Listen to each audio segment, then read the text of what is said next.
Hey guys, I am Maddie Hahn, and I'm going to share with you really quickly what I chose to talk about for the Technology Film Festival.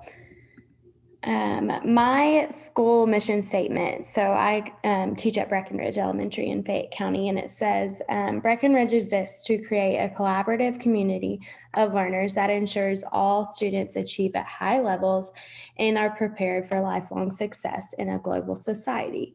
So, as it states in my school mission statement, like we all strive to reach all students, all educators, all teachers, all administrators.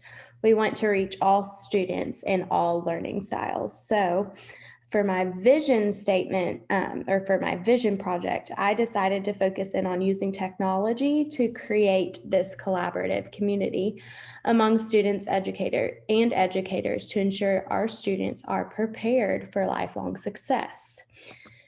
So after reviewing the group projects on the form, I got to thinking about the students that I serve, and I thought it would be best if I were able to implement something like the universal design for learning while using technology.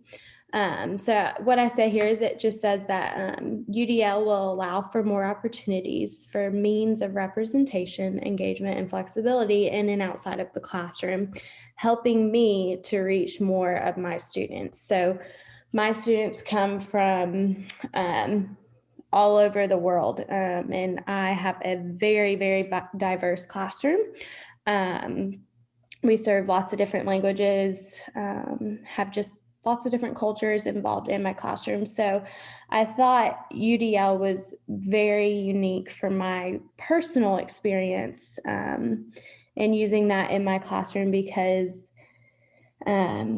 there are a lot of barriers, learning barriers that my students come to my classroom with. And while using UDL, you can remove those barriers.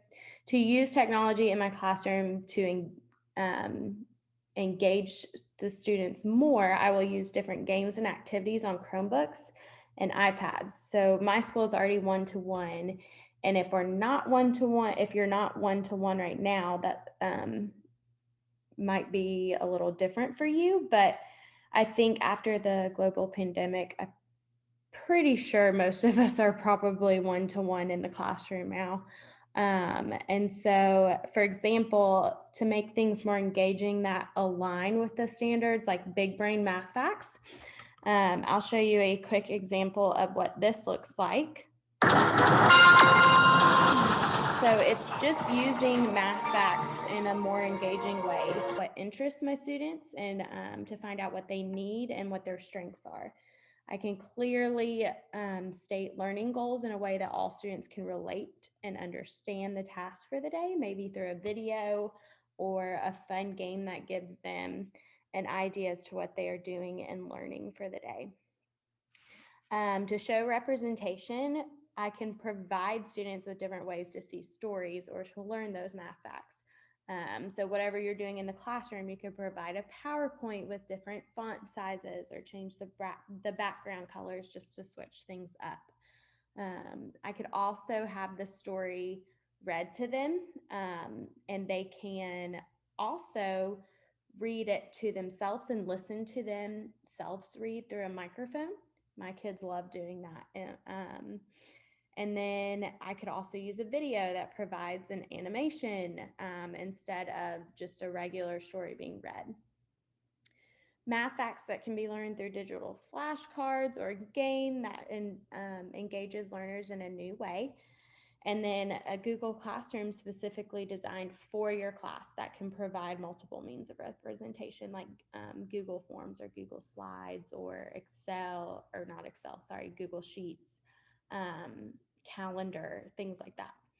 Action and expression. It can provide students with meaningful ways to identify when learning goals are met. For example, they can use virtual calendars, checklists provided through Google, and we can share those with each other and provide feedback.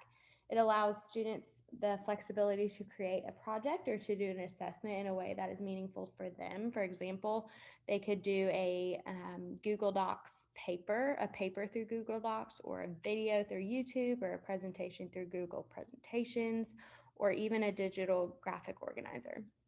You could also use voice to text, which puts speech to text, or they could do text to speech, which just makes it different and reaches more learners. And then discussion posts or a breakout room, just to also provide more opportunities and ways for kids to learn who have different styles, because none of us learn the same way. And I think that's super important as we move forward as educators and as literacy coaches, to remember that.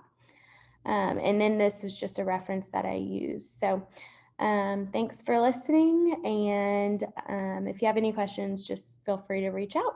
Thanks. Have a great day.